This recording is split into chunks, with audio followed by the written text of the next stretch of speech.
Hello class, this is CSE-4600, Section 1, Weeks 10 and 11, Spring 2025. Alright, so let's look at the instructions for Project 2. And that is going to be page replacement. So, Project 1 had us working with CPU scheduling algorithms. Now we're going to try it out with page replacement algorithms. So, Part 0 is a practice problem where you are given a reference string and you must determine the number of page faults encountered using 4 page frames and 8 page frames using FIFO page replacement and LRU page replacement. So, this is your first practice problem here. Part 0 is simply just solving the practice problem on your own. You may want to double check this using an online calculator, but if you follow the instructions that I'll be giving you here, we can also verify it using the program that we're going to write. Alright? So, part 0, solve the problem. Part 1, we're going to begin writing the code for our page replacement algorithms. So, if you recall, we went through an example in class where we had a reference string, which is just a condensed version of a sequence of memory addresses, where we cut out all the offsets from the addresses, express them only as page numbers, and then remove any consecutive duplicates. So something like 0102, 0103, 0104, 0101. That is 4 memory addresses accessing the same page. As a reference string, we just count that as one instance of accessing the same page. So from this sequence of addresses, we get this reference string. In class, we then tried out 3 different page replacement algorithms using this reference string here: 701, 0102, 30423, 03212, 01701. We tried out with optimal page replacement, FIFO page replacement, and finally, LRU page replacement. So, let's get to work with writing out the code. And I have the instructions over here already. It is in pieces and it's only just the skeleton of the code. You are to fill in the blanks, but if you feel like you got a good handle on what you need to do to write out the code, then feel free to just write the code on your own. If you need guidance, then this is what this video is for. Alright, let's begin with part 1, writing the boilerplate of the code and the main function. Now we will be writing this in C++. So the command to compile this, in the past project we used C, and therefore the C compiler. We're going to use the C++ compiler, which is only one small change from using the C compiler. Why C++? Because there are a few data structures in C++ that will make coding this project a lot easier. So what I'll do is I'll just type in, actually I don't want to type it like this. I'm going to open up text editor. I'm going to, okay, that's just a copy of the skeleton that I was using for reference, but I want a new document, open new document, actually no, make a whole new window, close that, and I'm going to save this as, and I want to save this in a suitable location. Not 5250 because this isn't CSE-5250, this is CSE-4600. I want to put this in Project 2, and I'll just call it Project2.c, because we're working with C++, not C. There we go.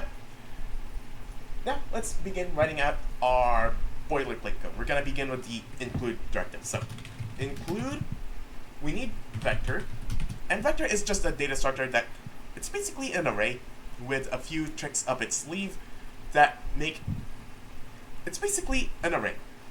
Vector is basically an array that you can use to store values. It has a few other tricks up its sleeve, such as the ability to resize itself. So it's like working with dynamically allocated memory, but a lot of the nitty-gritty details of allocating and deallocating memory hidden away from us. So just in case you were a little bit shaky on how or what a vector is. We're going to also need list, and this is just a linked list. I took CSE classes when the semester system wasn't even started yet, and there used to be a class called data structures, and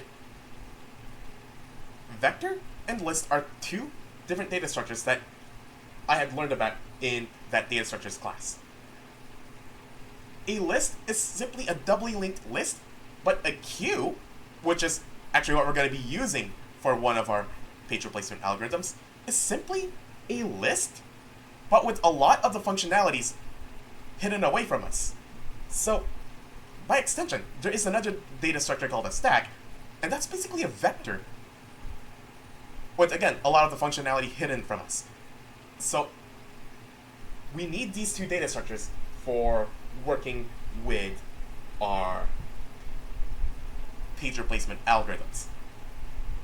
So if you're unfamiliar with these two data structures, or like you're just really shaky or you just want a refresher, well, maybe stick around and listen to what I have to say. We're also gonna need IO string. We don't need to use printf, though we can, but the include directive for that is going to be different. Let's just use IO string because, well, we're using C++, we may as well use it. And finally, you may or may not need this depending on what computer you're writing this on. That's the other thing. You don't have to use Ubuntu for this anymore. If you're familiar enough with C++ that you can work on this on any IDE/system you're familiar with, then go with that. I'm just going to work with Ubuntu because we've been working with Ubuntu for a good while, may as well stick with it. So, you can do this on a Windows machine, is what I'm saying. If you do, you might not need this include directive here. So, include algorithm. But just in case your program is saying, hey, this function is missing, and I'll tell you what that function is in a little bit, you may need to include algorithm. And the function that we need from here is called standard find. So let me just annotate this.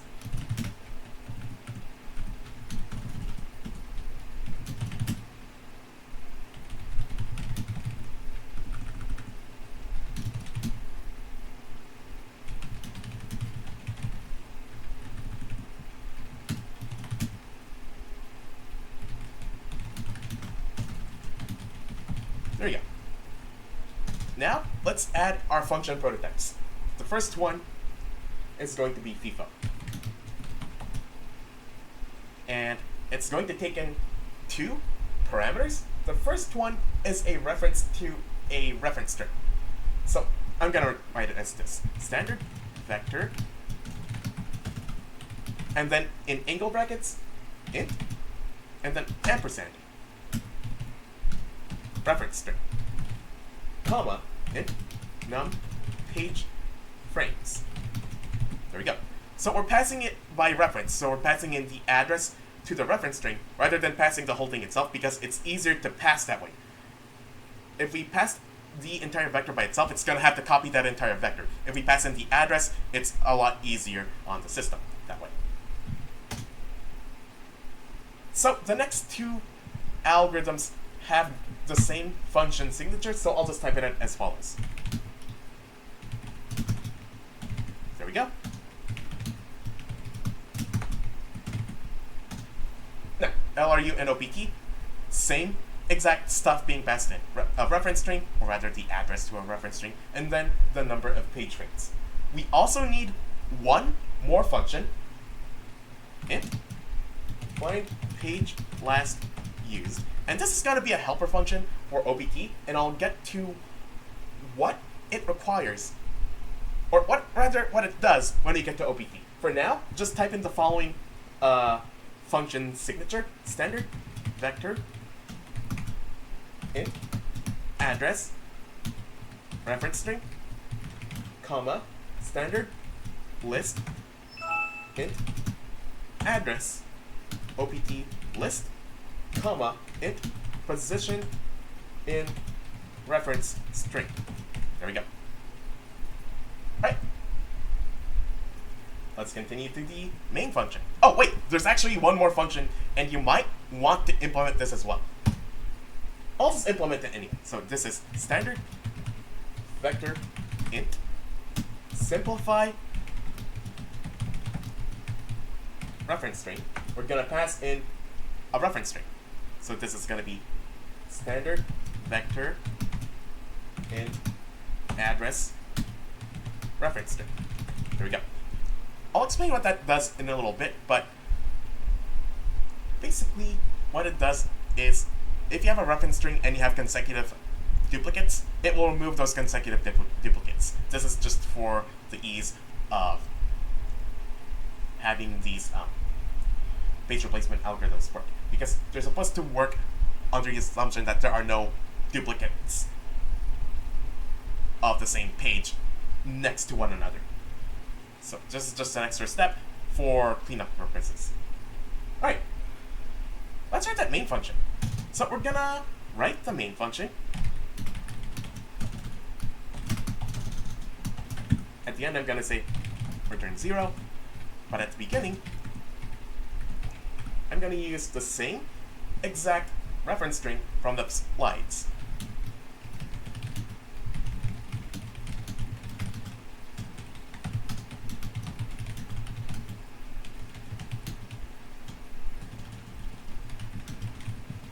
So let me just rearrange this,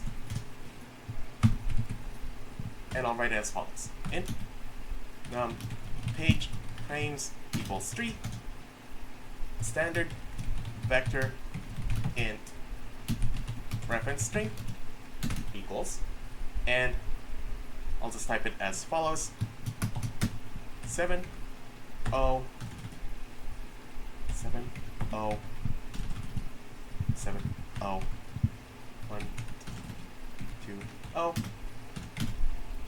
3 0 4 2 3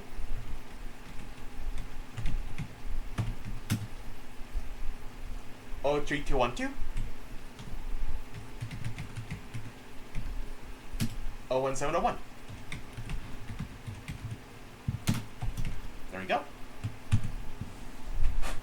There's an optional step of printing out the reference string before you simplify, but let's just simplify this reference string anyway. So what I'll do is I'll write the code for simplifying the reference string now. So this code is also provided in your slides as well, in the instructions as well. And I just straight up give you the algorithm for this. So this removes consecutive duplicates from the reference string. So with this code in mind, let's write it out.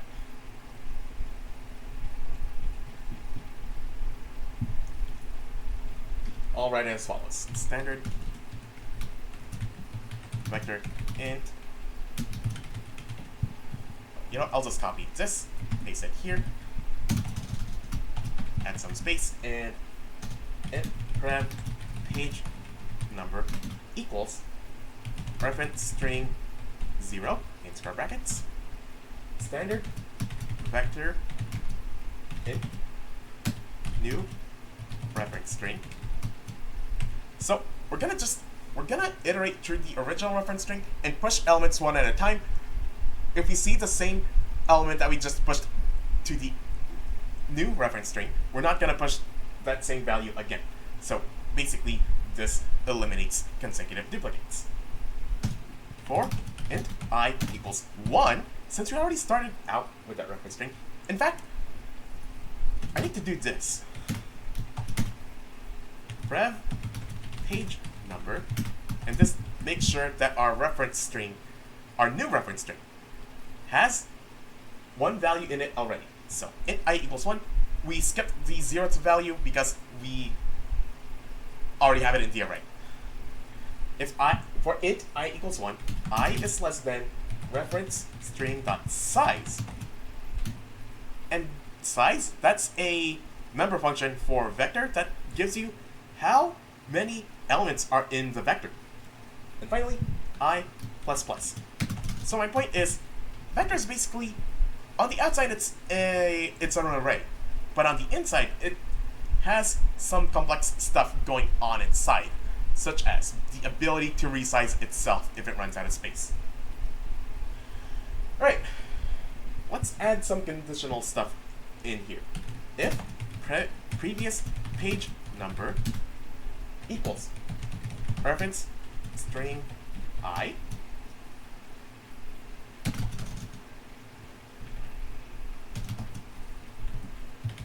continue. So if we find that the previous page number is the same as the current number that we're reading, just skip it, go to the next one. Else, that means we have encountered a new page number. We need to push that to our new reference string and then update our previous page number. Here's how it works. Previous page number equals reference string I, and then new reference string dot pushback previous page number, and then we're gonna return this brand new reference string.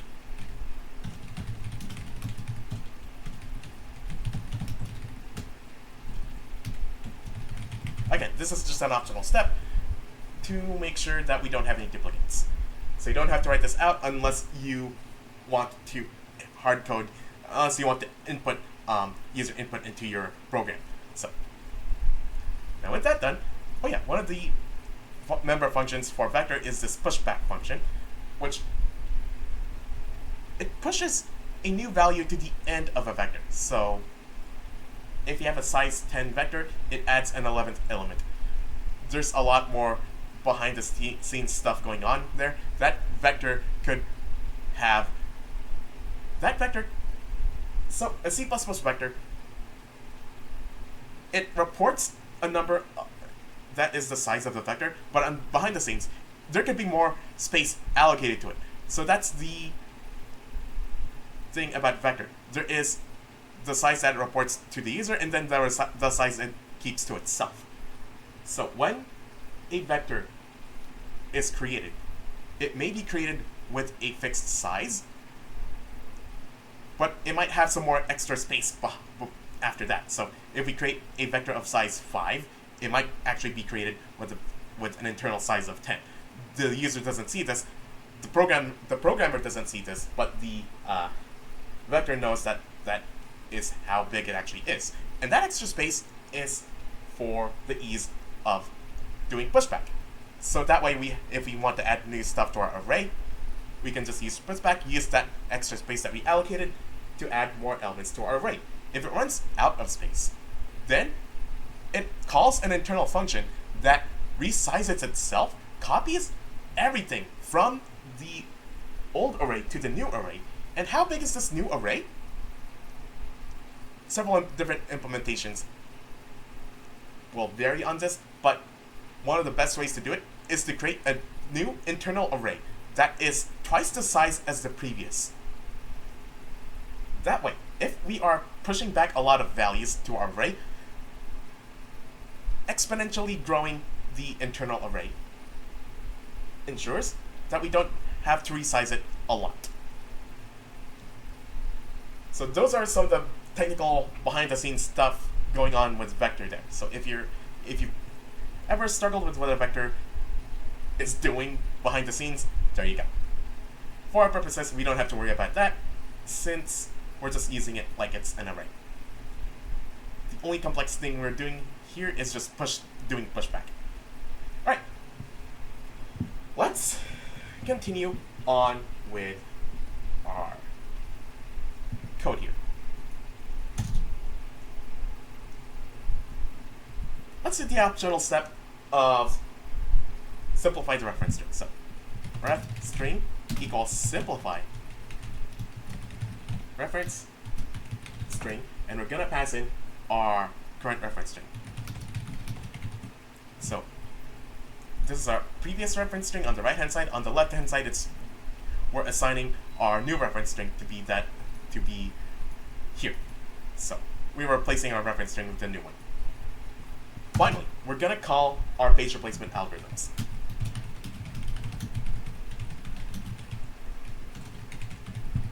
I'm gonna say default.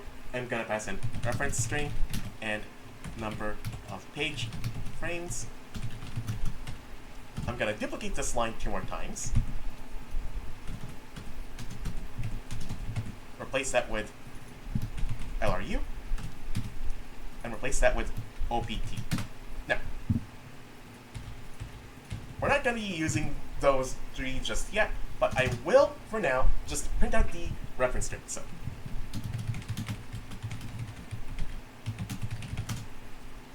I'll say for int I equals 0, I is less than reference string dot size I plus plus.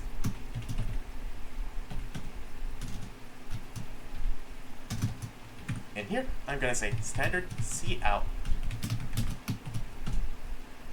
reference string I, and then a space. And then here, I'm going to say standard cout, and then standard and line. I'll do it twice, just to provide a space.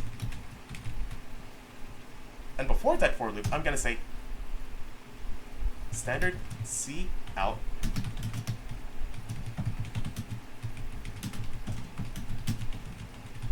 reference string as follows. There we go. So now I'm going to save this program, and now I'm going to compile this program. So the compiler program, it is G++-O. This project is called Project 2. And the source code file is project2.cpp. Okay. Reference string is not declared in scope. Did you mean new reference string? Okay, that is on line 40, and yeah, I used the wrong name. Oh, by the way, make sure the terminal is currently at the same location as your source code file. So if I type in ls, there it is. There's our source code file. Let's recompile that program. There we go. Now we do ./project2. There we go. There's our reference string. Right, nothing else has happened yet because we haven't written anything else yet. We're going to get to that now. Okay, so our first page replacement algorithm is first in, first out. We can implement it as a simple for loop. Whose code is as follows. For each page number in our reference string, check whether the current page number is already in the FIFO queue. If it is, do nothing. If it is not in the queue, increment the page fault count by 1. Push the page number to the front of the queue. If the length of the queue exceeds the number of page frames, meaning there wasn't any room for a new page, pop the page that is at the end of the queue. This simulates removing the last page and then pushing the new page. So if anything, we're kind of writing this out of order. It should be pop the last page and then push the new page, not push the new page and then pop. And this distinction becomes more important if we are actually working with actual page frames. For now, since this is just a calculator, we're just gonna write it as follows. Here. Now, there is one function that you'll probably need to use here as well, that you might not even be familiar with, and I'll get to that in a little bit. For now, let's write that code. So that code is for FIFO. I'll just copy this function here, paste it all the way down here, and I'm gonna say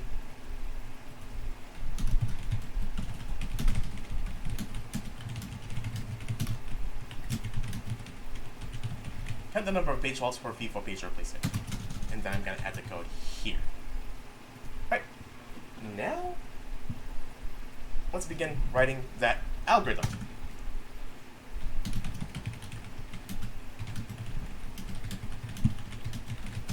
So this is a standard list of integers, and I'm going to call this FIFO queue. Alright, so now we have an empty queue. Now we want int number page faults equals 0. There we go. Now let's write our for loop. For each page number, we're gonna write for int I equals 0. I is less than reference string dot size plus plus.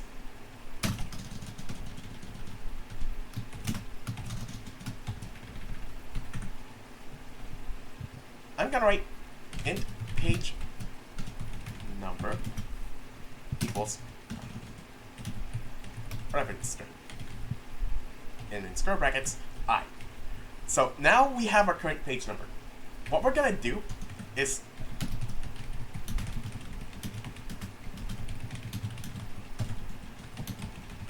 search the queue for the current page number. So, do we need to write another function that will iterate through the FIFO queue to find our page number?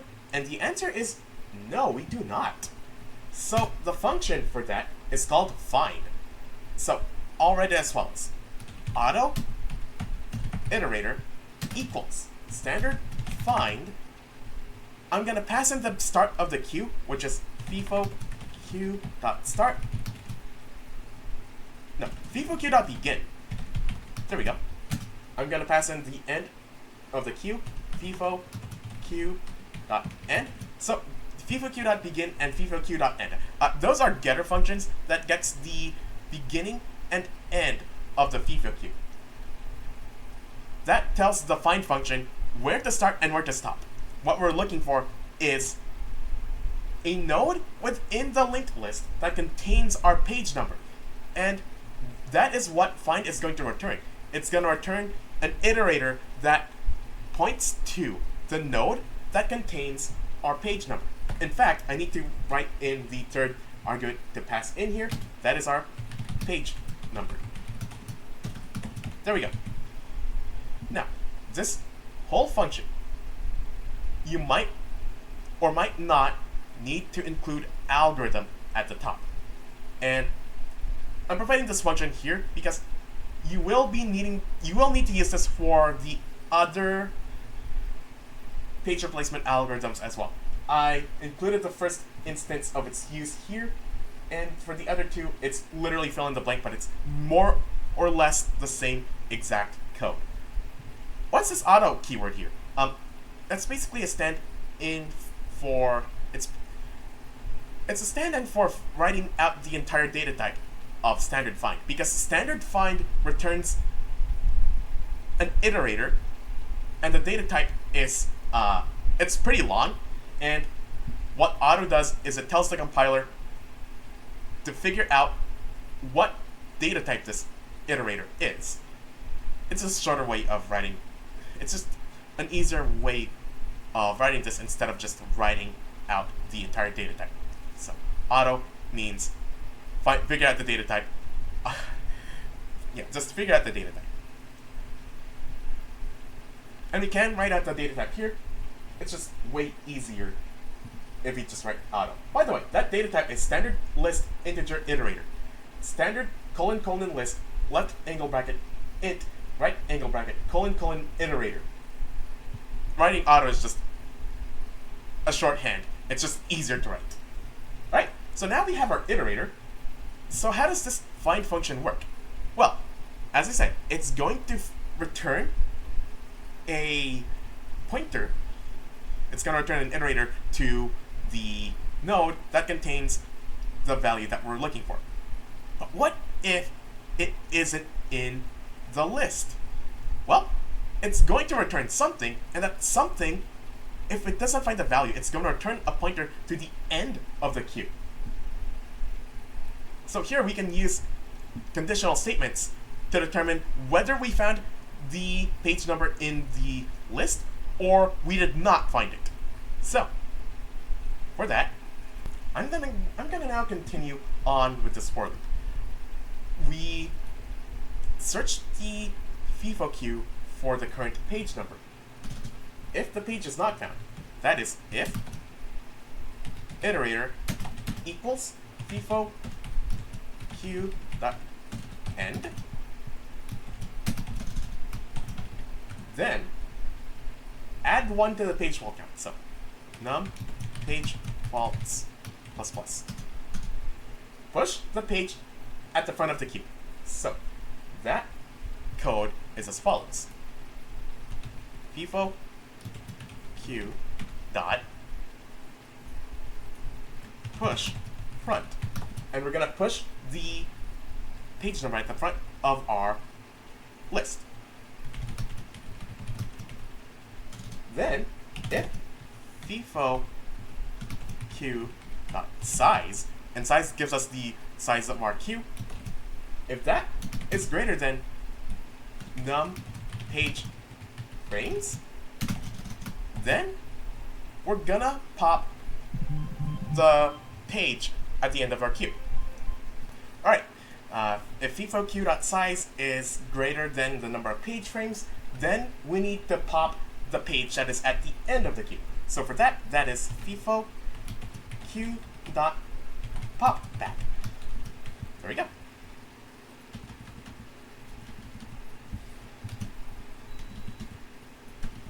Now, let me annotate this code.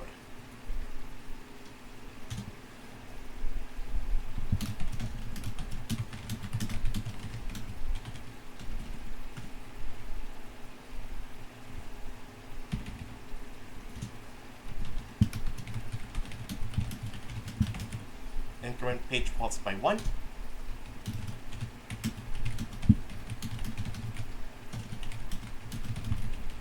Push page number to the front of the queue.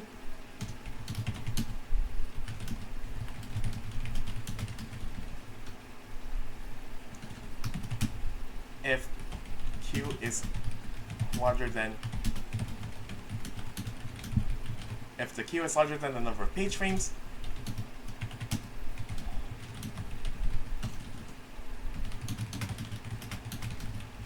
pop the page number at the back of the queue. Alright. Now,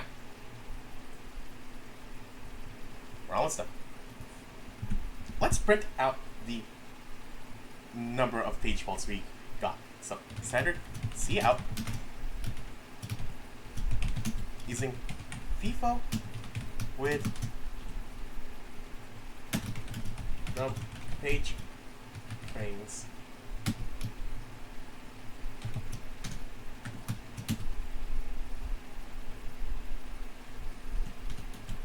Page frames yielded num page faults page faults. There we go. So that is the end of our FIFO function call.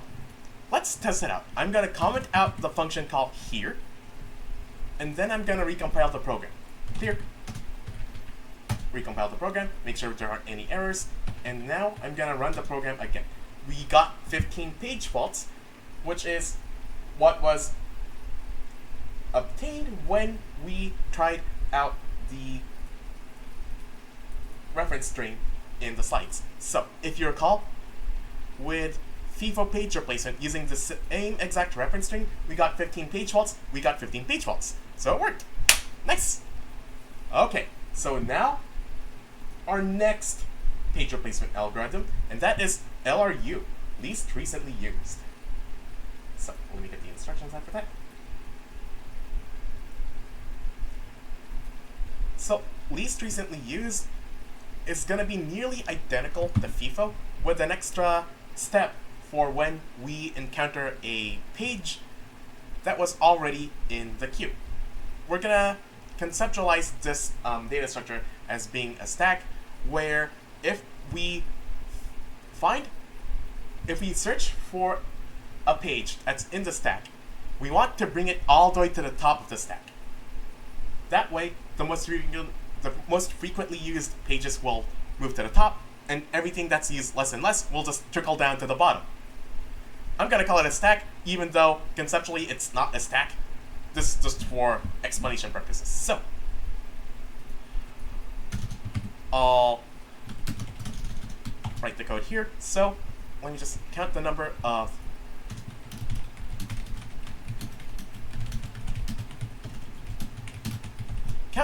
page faults for LRU. Okay. I'm going to begin by copying these exact lines of code and pasting them in here. Let me complete that for loop, and here we go. it's not a FIFO queue anymore, it's an LRU stack.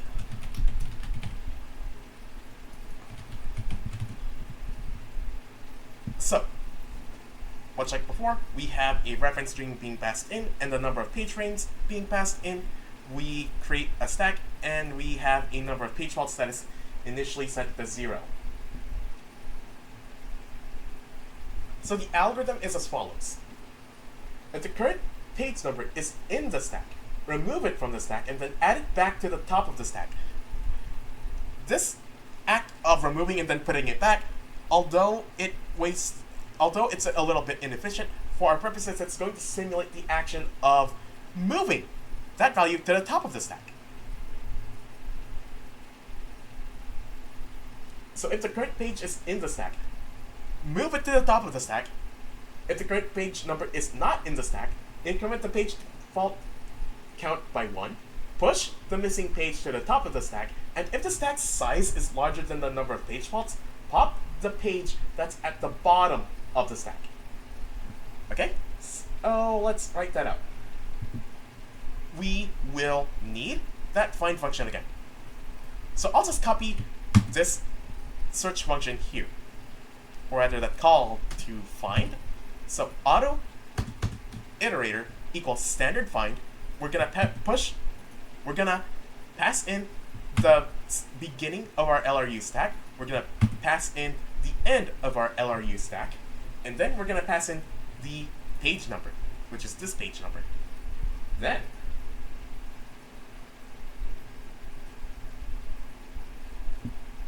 we're gonna write an if statement. If iterator does not equal our LRU stack dot end,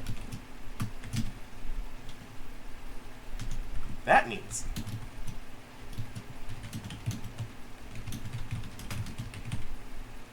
the page is found within the stack. We just gotta move that page to the top of our stack.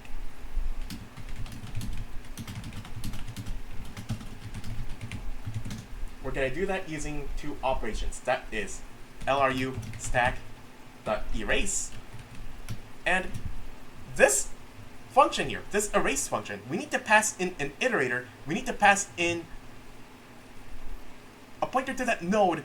We need to pass in what node to erase, and we actually have the node to erase. It is iterator here, so we have to pass in iterator into this erase function. That will erase that node from the stack.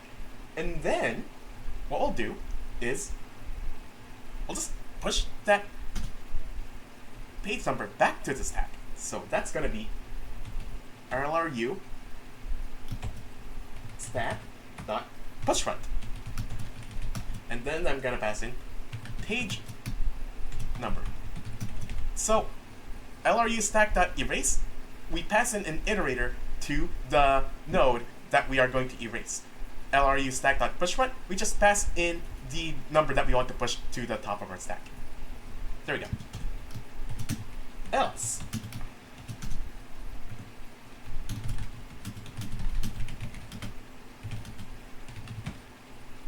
the page is not within the stack. We're gonna increment page fault count by 1. So that is num page faults plus plus. Then we're gonna push the missing page to the top of the stack. So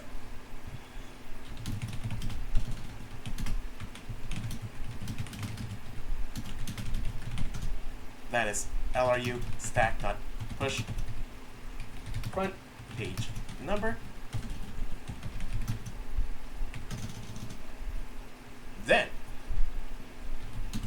if the stack's size is larger than the number of page frames, pop the page that's at the bottom of the stack. If LRU stack dot size is is greater than num page frames, then LRU stack dot pop back. And that's it.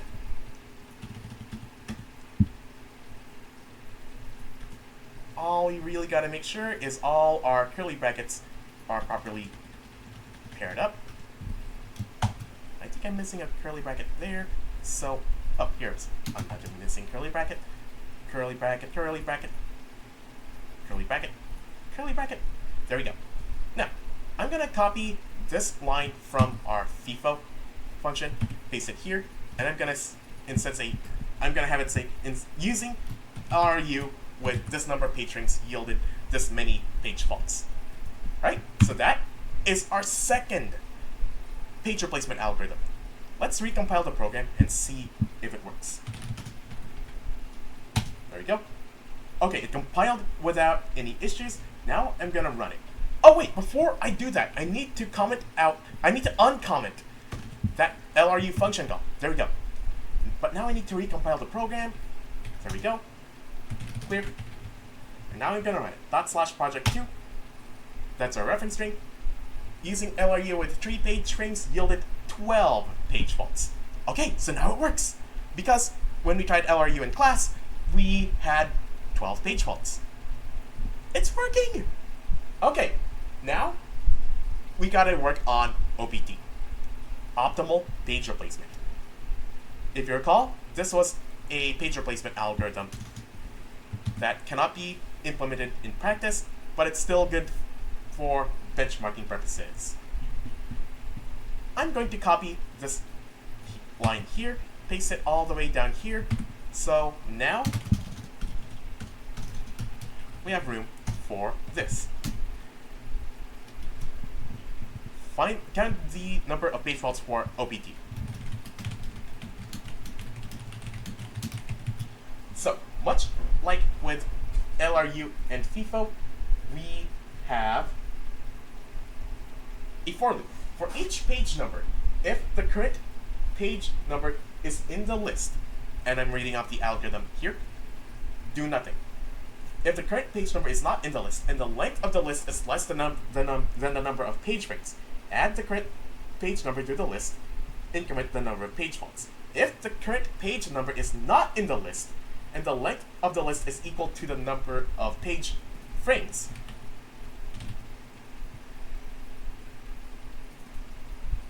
increment the number of page faults.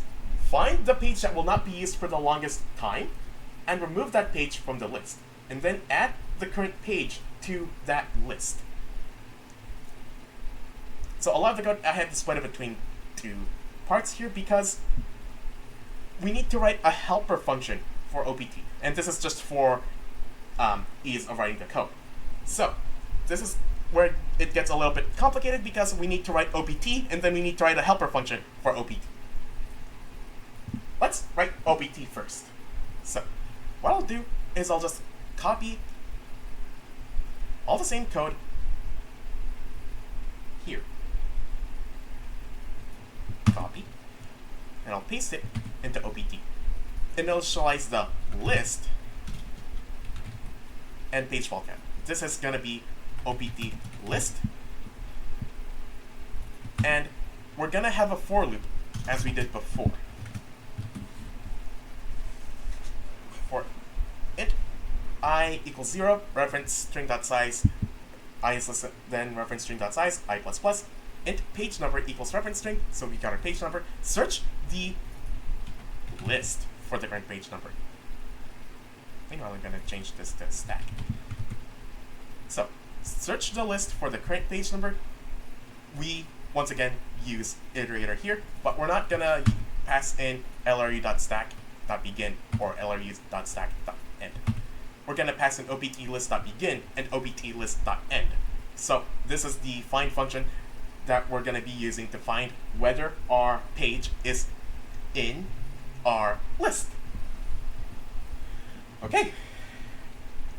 Now we need to add a conditional statement.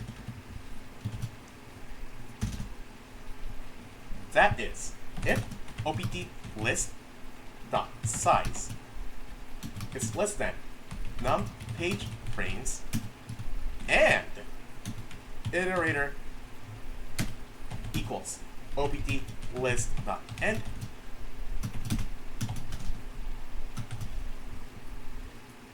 if the page number was not found and there is room in the list, add it to the list.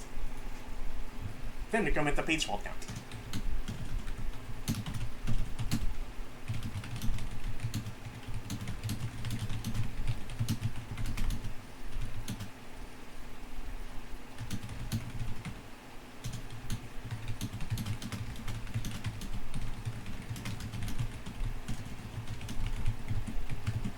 So, we're going to add to the list by, once again, using push front. So, opt list dot push front page number, and then we're going to increment our number of page faults. There we go. We're not done yet. Else, if opt, I'll just copy this entire statement here. Else, if opt list dot size equals the number of page frames. Oh, and I misspelled it, so that has to have an S. There we go. If opt list dot size equals the number of page frames and iterator equals opt list dot end, then that means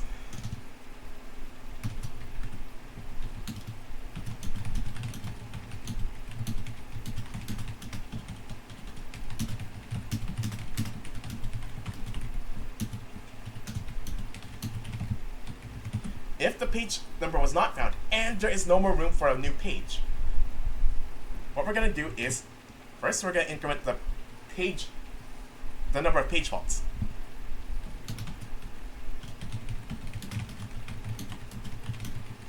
There we go.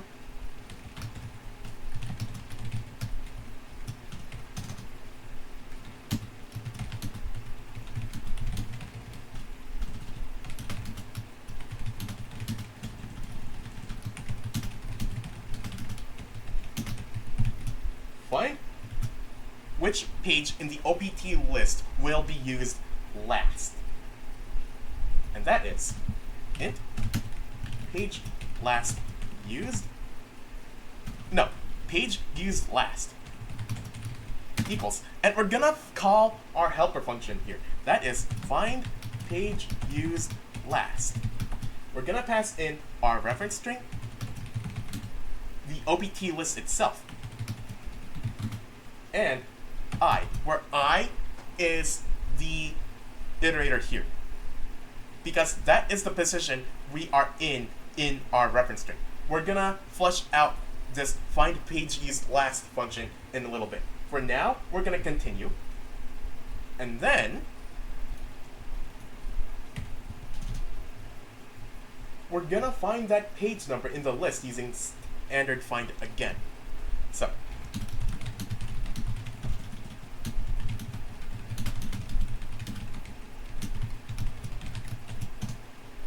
we're gonna say auto iterator 2 to disambiguate from this iterator here. Actually, I'm just gonna copy this, paste it here. So standard find opt list.begin, opt list.end, page used last. We're almost done. Remove that page number from the list.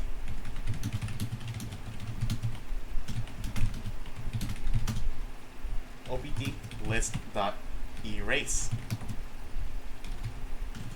iterator 2, add the new page number to the list, and that is opt list.push front page number.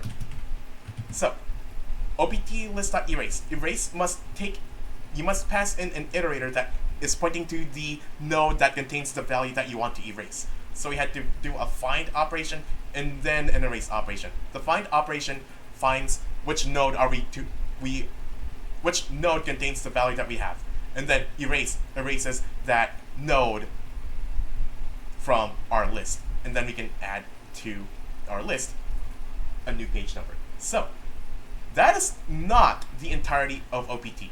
We wrote OPT, but we still need to write its helper function. The helper function is called find page used last. So I'm gonna copy this, and then I'm gonna paste it after OPT. So this is the helper function for OPT. And now I need to flesh out this helper function. So I'm going to provide for you most of the code that goes into this helper function, though there will be a few blanks you will need to fill in. And the code is as follows. We are 2.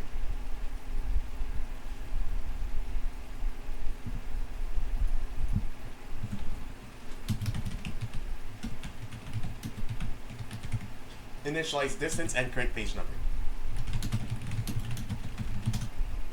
Int found page number equals -1. And then int found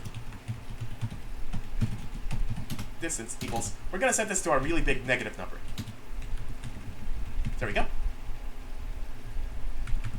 And we need to set it to a large negative number to make sure that it is updated.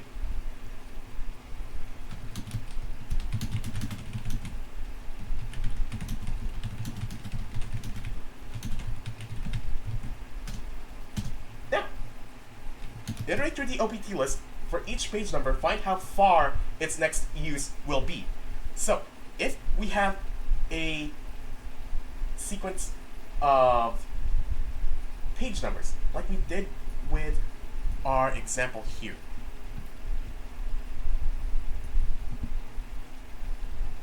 let's look at here. We have pages 701 in our list already, but our next page to reference is page 2. What we want to do is, starting from the position of page 2, which is over here, we find which page has the largest distance from our current position. So if this is 2, this is 7, that has this much distance between the two. If we try it with 0, it's literally gonna come up next, and page 1 is farther away, but 7 is even farther than that.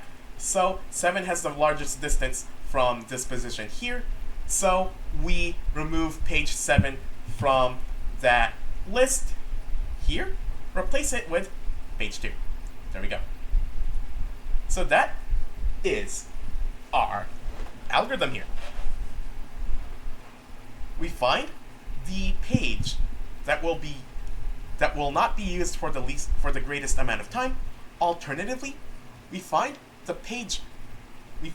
which page number has the largest distance from our current position. And that is another way of talking about it, and I talk about it using distances here. So we're gonna write the code for that here. So this is OPT's helper function.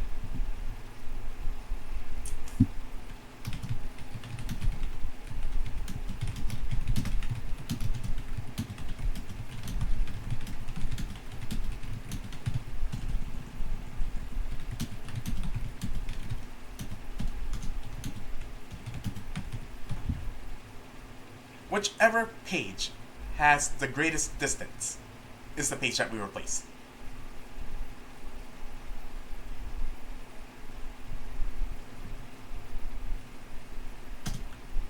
And I am giving you most of the code because you might also be shaky on how to iterate through a linked list using a for loop. But I'll do my best to explain how it works. So, we're going to use a for loop to iterate through a linked list. So unlike with iterating through an array where we have to increment a counter by 1 each time, we have to do it a little bit differently here. So, here's how it works. For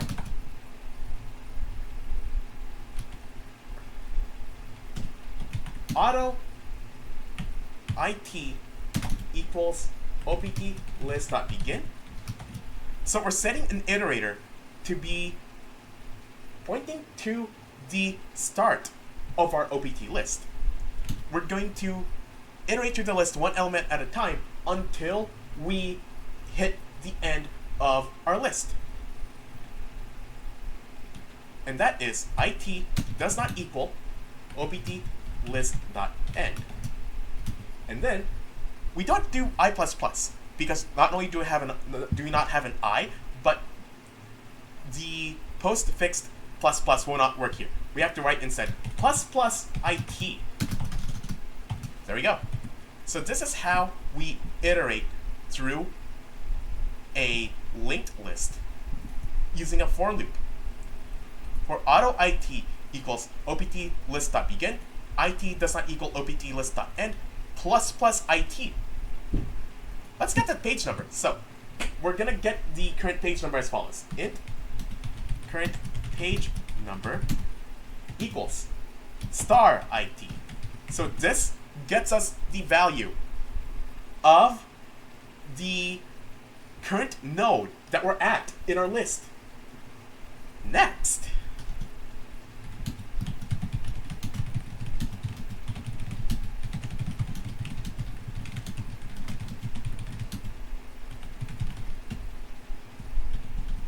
iterate through the current reference string starting from the current position in opt to find which page will be used, which page in the opt list will be used last.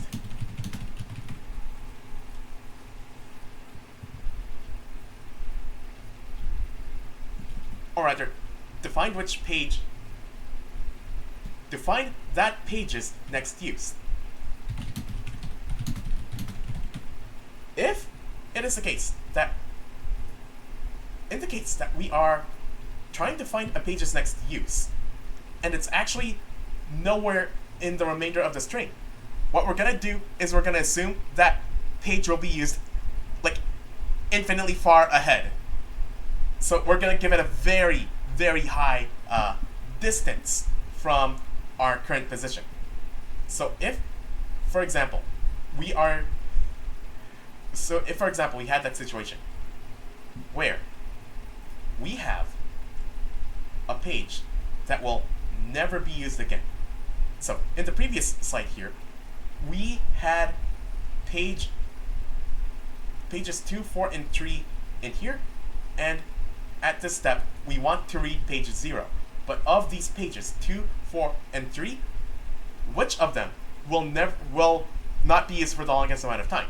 The answer is page 4, because nowhere in the remaining string here do we ever encounter page 4 again. So we're gonna say that page 4 will be used after an infinite amount of time. If that is the case, we're just gonna default that value to be a very large positive value to denote, hey, we're not gonna be using this page ever again. So let me just write that in.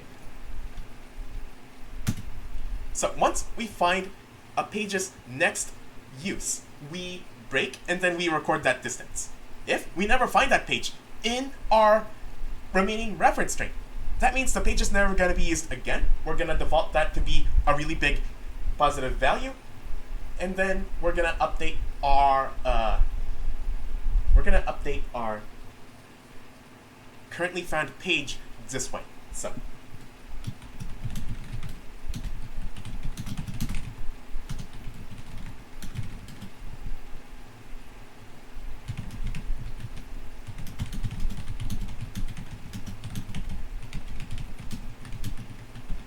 then the distance at our next use will be infinitely far away. I'll write it as follows. Int current distance equals 1 million. I could go bigger than that, but let's just say 1 million for now. For int I equals 0, I is less than... Actually, no! Not int I equals 0, because we have to start at our current position in the OPT algorithm. So that is not int I equals 0, but rather int I equals position in reference string. I is less than reference string.size. I plus plus. If current page number equals reference string I, that means we found the next use of the current page. Once we find the next use of that current page, we need to record that distance. So that we're gonna write it as follows: current distance equals, it's going to be I minus position in reference string, because we're gonna record the distance. How many page references from now will we access this page? And then we're gonna break. Let me just fix up some code here. So this should be a parenthesis, and that should be a curly bracket. There we go. And then we went through this for loop to find the next use of our current page. If that current page number is farther away than the previously found page number, then we're gonna update that found page number and its distance. So after this for loop, so we have a doubly nested for loop here. After this inner for loop, we're gonna update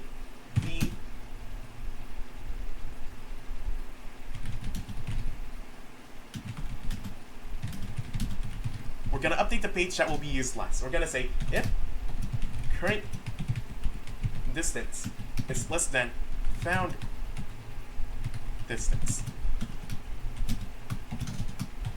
I'm gonna say found page number equals current page number, and then I'm gonna say found distance equals current distance.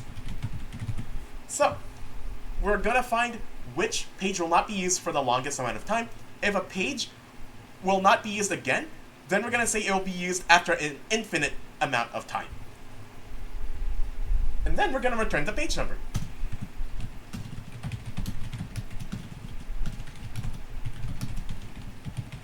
So this only updates if we find a page that will not be used for even longer amount of time. Once we have exited the outer for loop, we're gonna return our page number. Okay, so that should be it for OPT. Well, not quite. I still need to add in this line of code here. So I'm gonna copy this, and after OPT's for loop, I'm gonna add this line of code that will output the number of page faults. There we go. So we're almost done. We're almost done. What I'm gonna do is clear. I'm gonna recompile the project to make sure there isn't anything wrong. And okay, there are a few things wrong here, and I'm just gonna debug those right now. Okay, so line 133.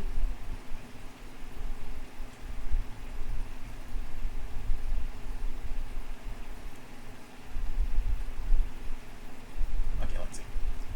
Find page used last is not declared in scope. Okay, so.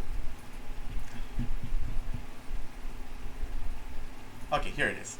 Find page used last. There we go.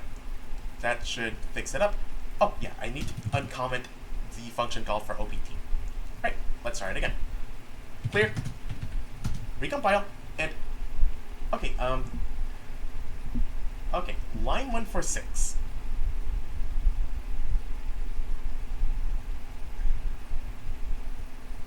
See out in namespace standard does not name a type.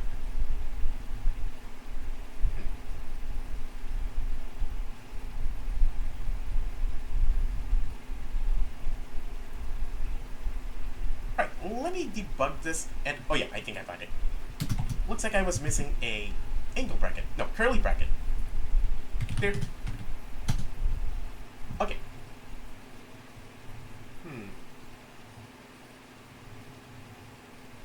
Undefined reference to find page used last.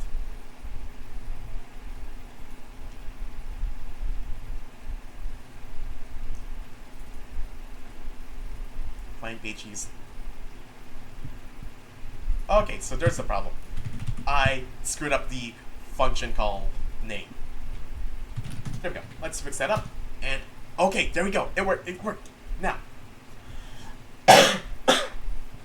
let's run the program once more. There we go. We got it. We have FIFO yielding 15 page faults, LRU yielding 12 page faults, and OPT yielding 9 page faults, which is exactly what we got in our example. We got it. We got it to work. All right. Now, with all that done, let's talk about what you're going to be doing next in your project 2. So here are the instructions for that. Once we have verified that our program is all working, you have the optional step of rewriting your main function, so it will either use it will either read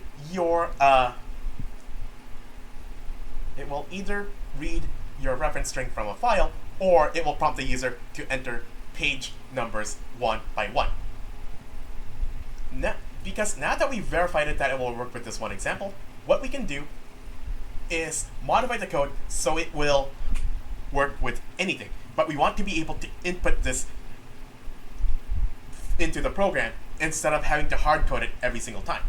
So you have the option to either read it from a file, or enter it as user input, or if you're not comfortable with any of those options, you could just hard code it yourself. And that is an option, although it's not the best option. What I will do is I'll actually rewrite the code so we can then have the program ask the user, what reference string would you like to test out? Right, I'll be right back and rewrite the code. Okay, I've rewritten the program so that it will accept user input of a brand new reference string. So, we have our number of page frames and we have a reference string vector here. Enter the number of page frames and we're going to use cin for that. And then we're going to use this while loop to repeatedly prompt the user to enter another page in our reference string until the user enters -1 to signify, okay, I'm done entering my reference string. So we can now use this on our practice problem that I gave you in the beginning of this project. So let's run it. And now I had already compiled this program already, but I'll just recompile it just for completeness sake. Clear.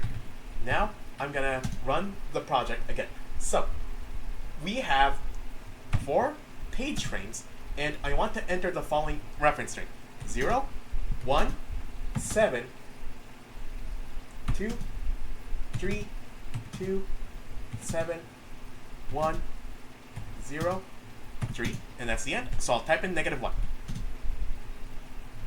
So with this example here, with a reference string of 0, 1, 7, 2, 3, 2, 7, 1, 0, 3, with 4 page frames, FIFO had 6 page faults, LRU had 7 page faults, and OPT had 6 page faults.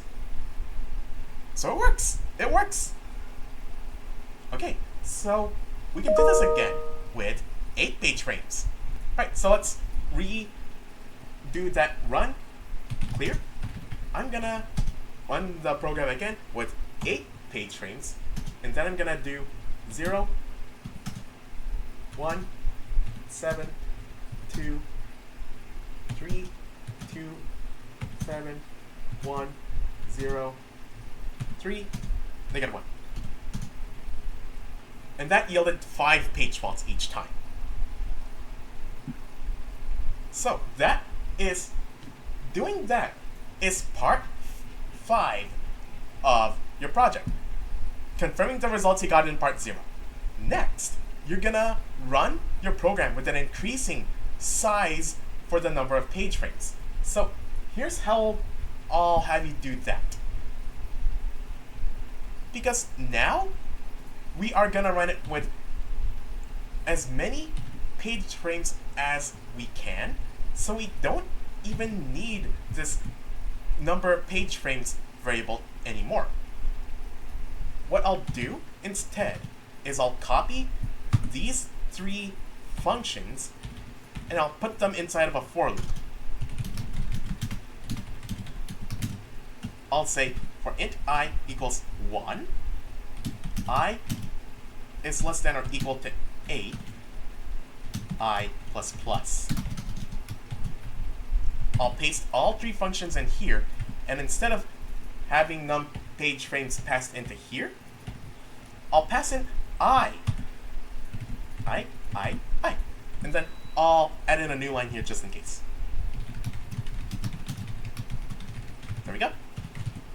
So now our program is set up to rerun the same experiment repeatedly for different numbers of page frames. So that's actually the next part of part 5, to run your program with an increasing size of the number of page frames. So we're gonna run all three page replacement algorithms using 1, 2, 3, 4, 5, 6, and 7 page frames. And then 8 page frames. So this is 24 different experiments, but we're gonna do it in one big go. Wanna see? First, I need to recompile the program. There we go. And now I can enter the same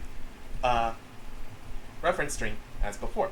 So, using the sample problem from part 0, run all three page replacement algorithms using 1, 2, 3, 4, 5, 6, and 7, and 8 page frames. And the reference string is the same as before.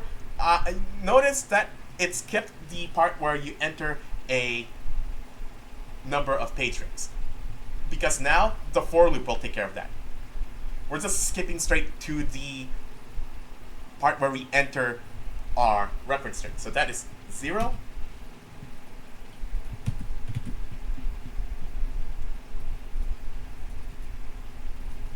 0,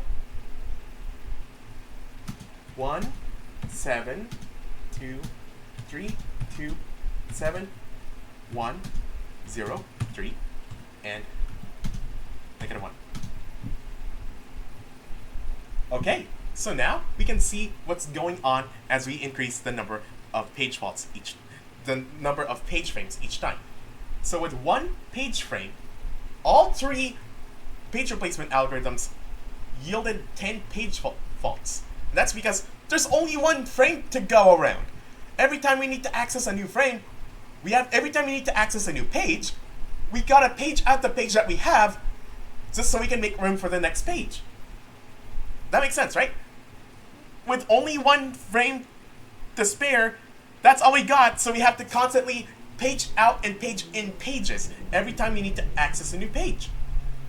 With 2 page frames, it gets a little bit better, but it's still pretty bad with like 9, 9, and 8 page faults. With 3 page frames, it's starting to decrease a little bit with 7, 8, and 7 page faults. With 4 page frames, it's starting to decrease a little bit more with 6, 7, and 6.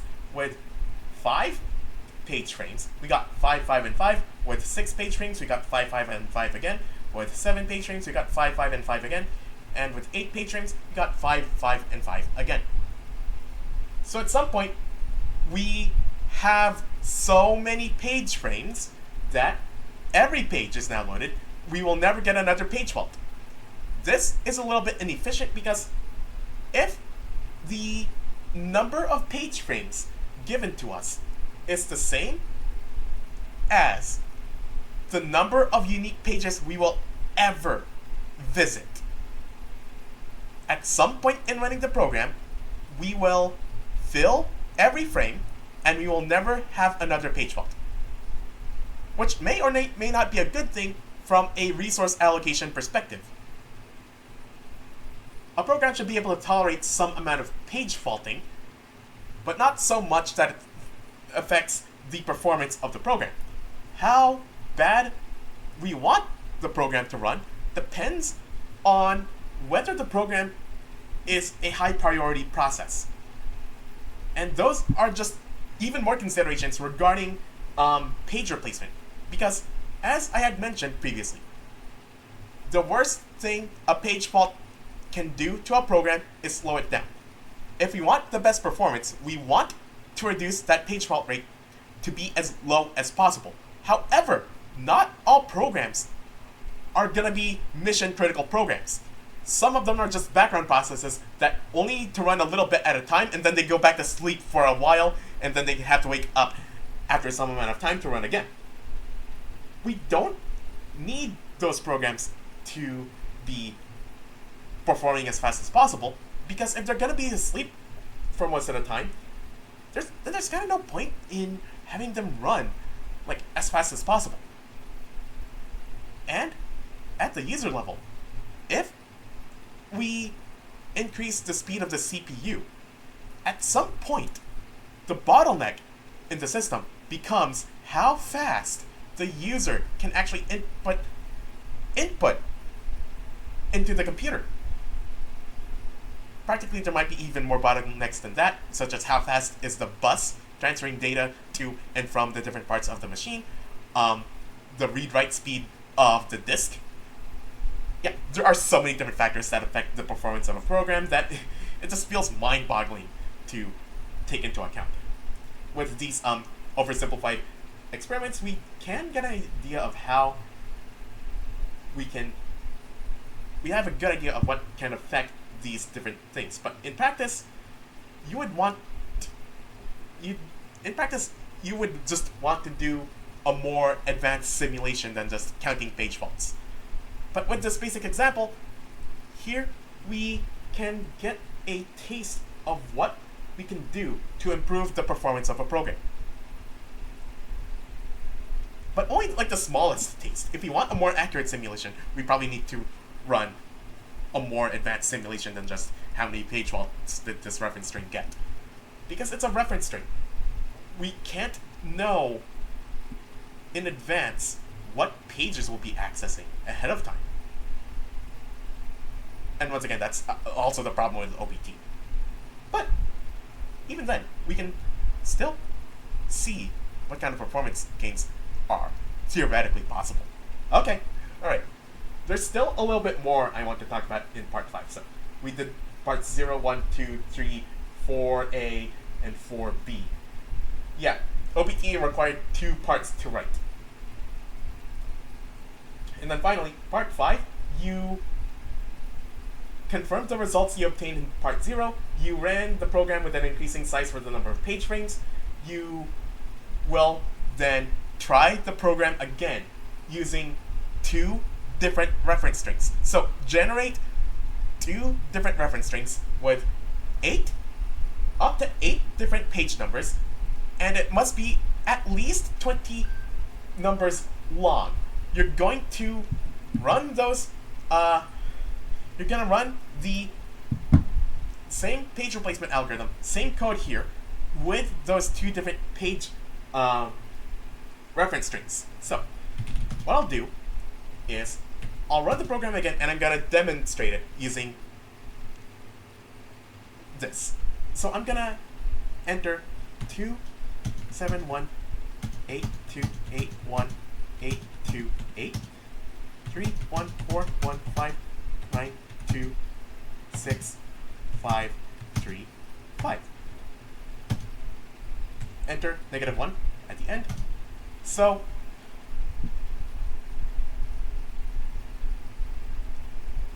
here our reference string is as follows: 1, 2, 3, 4, 5, 6, 7, 8, 9, 10. 1, 2, 3, 4, 5, 6, 7, 8, 9, 10, 11. Okay, so that's a little bit longer than 20 numbers, but the instruction said at least 20 numbers long. So we have a 21 page reference string. With 1 page frame, we got 21 page faults, which is to be expected. With 2 page frames, we got 17, 16, and 14 page faults.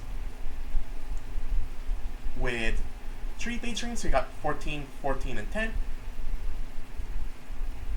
Okay, so 21, 21, 21, 17, 16, 14, 14, 14, 10, 12, 11, 9, 11, 11, 9, 10, 11, 9, 10, 9, 9, and then 9, 9, 9. So at some point, we give the program so many page frames that all of the pages the program will ever visit are all loaded into memory. So that is what you're going to be doing for the next part of part 5. Writing the program with a different reference string. So generate a different reference string. Actually, as I mentioned, you need to generate 2 different reference strings. So basically type the program with the different reference strings and see what kind of page fault numbers you get. You are to populate these values in a table. So 1, 2, 3, 4, 5, 6, 7, and 8 page frames for FIFO, LRU, and OPT. You're going to be using the same table for here, where you tried it with the same exact reference string from part 0, but you're going to need to copy this table 2 more times for your 2 new reference strings. Finally, there is something that can happen when we increase the page frame count. When we increase the page frame count, a reasonable prediction of what will happen is the more page frames we make available to the program, we should expect to see a decreasing number of page faults every time. So as we go from 1 to 2, and then 2 to 3, and then 3 to 4, the page fault count should decrease each time. That doesn't always happen, and when it doesn't happen, it's called Bellidy's anomaly. And this phenomenon is where increasing the number of page frames paradoxically increases the number of page faults. So your question is, did this happen to you? Did you observe Bellidy's anomaly with your 2 new reference strings? Whether this happens depends on what reference string you provided. So if you did not observe Bellidy's anomaly, you can simply say it did not happen with my reference strings. But if it did, point out where did it happen in your reference strings. Like, you should see decreasing numbers as you go from page frame count to page frame count. The more page frames you get, the more page frames are allocated to your program, the fewer and fewer page faults you get. If at some point it jumps up, that's Bellidy's anomaly. Did that happen with your reference strings? So for your deliverables, you have 10 points for the practice problem, 60 points for the entire program, and then 60 points for your experimentation, confirming your results from part 0, running your program with increasing size for the number of page frames, running with 2 new reference strings, and then determining whether the Bellidy's anomaly occurred with the 2 new reference strings. So that is the entirety of your project 2. As of now, I am recording this video on the eve of spring break. Spring break doesn't officially start until Monday, but for our purposes, it may as well start this evening. So, the instructions for this whole project, I'm just gonna give it out to you now, just for the sake of having it out. When we come back, I will formally assign you project 2. As I said, I'm just gonna give you the instructions now, in case you want to get a head start on this. So, if you want to get a head start on project 2, there you go. When we get back from spring break, I will formally assign to you project 11. We'll be working on it for week 11, and then we're gonna have it due on the beginning of week 12. Okay? Okay. So, I'll hand out the instructions for this now, and with that, have a good spring break, and I'll see you on the other side of spring break. Have a good one, stay safe, enjoy yourselves, and we'll go from there. Have a good one, bye-bye.